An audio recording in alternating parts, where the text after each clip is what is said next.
Hi, I am Martijn, your guide in São Paulo, Brazil's dynamic metropolis.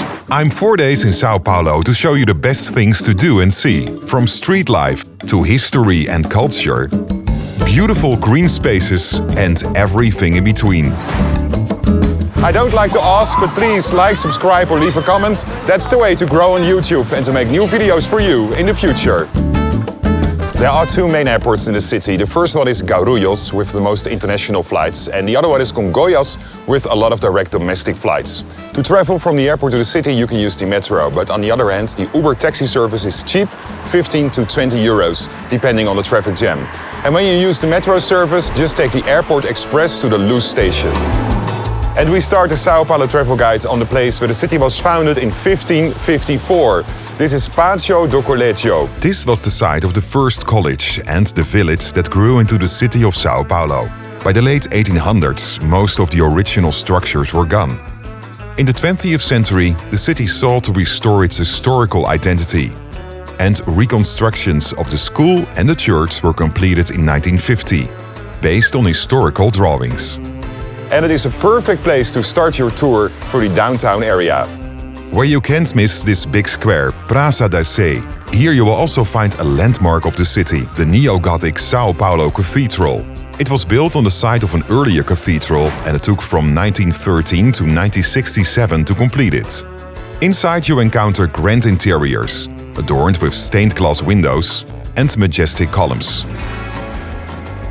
The downtown area is easy walkable, just from the cathedral to some streets with old and historic buildings. Markets. And one of the city's most peaceful and spiritual landmarks, the Monastery of São Bento. Founded in 1598 and rebuilt in the early 20th century, the monastery blends Germanic architecture with centuries-old Benedictine tradition. Inside you will find, for example, intricate stained glass windows and hand-carved altars. In a moment you know more about this park and one of the hippest neighborhoods. But first, one of the 100 museums in the city, Museo de Arte.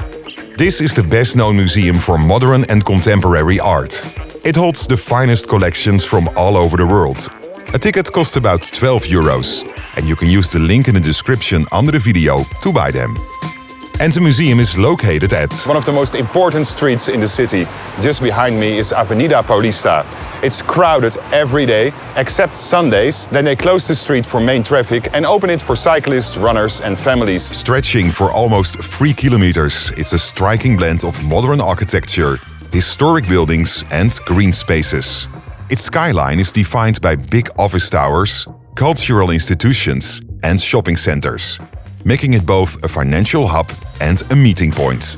And there is also a free observation deck. Go to this building with the escalator to the second floor and ask for a free ticket. If you want to escape the hustle and bustle in this busy city, my advice is to go to Ibirapuera Park. It's a really nice and big park where you can walk, chill or rent a bike. During the weekdays it isn't that busy, but in the weekends, for example on this Sunday, it's crowded with families and people who want to sport. In a moment you know another great place to chill, but first this street art on Beco de Batman. It's also called the Batman Alley. What began in the 1980s with a single graffiti of Batman has grown into an open-air gallery filled with ever-changing street art created both by local and international artists. The narrow alleyways are covered from top to bottom in bold colors, intricate designs and political and cultural expressions. The surrounding streets are equally lively, with independent cafes, bars and boutique shops adding to the bohemian atmosphere. One of the most beautiful parks in the city is Parque da Independància. It's inspired by Versailles from France.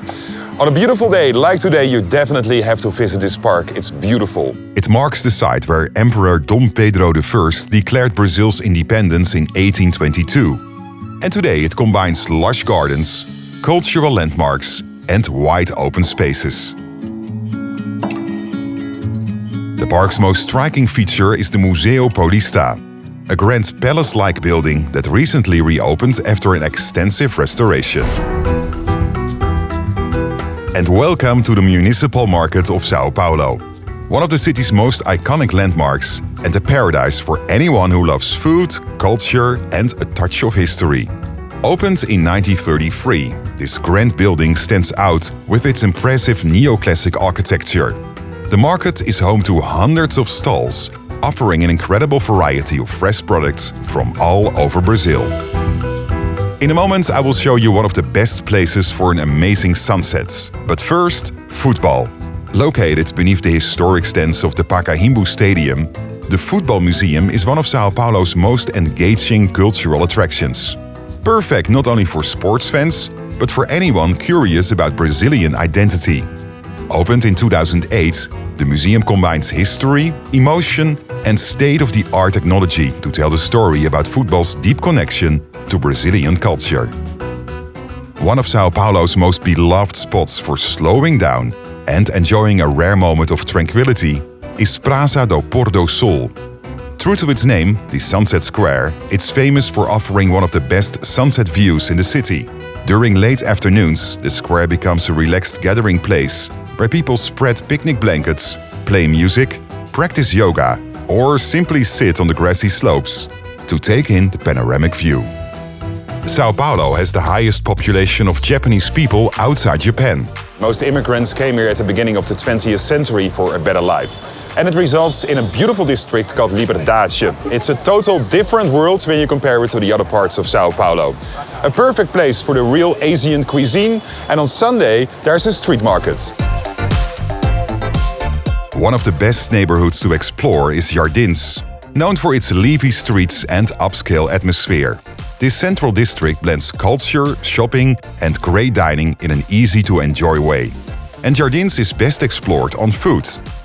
Along the street Oscar Freire, one of the most fashionable streets in Latin America, you will find high-end boutiques and trendy cafes. The best time to visit São Paulo. I think the months March till May and October and November are the best to go. Less rainfall and haze, and the summers are hot and sweaty over here from December till February. Give a thumbs up, thank you so much when you like this video. And if you don't want to miss any other episodes, just subscribe to my YouTube channel. It's totally free and it enriches your view on the whole world. Tot ziens, ciao, hasta luego.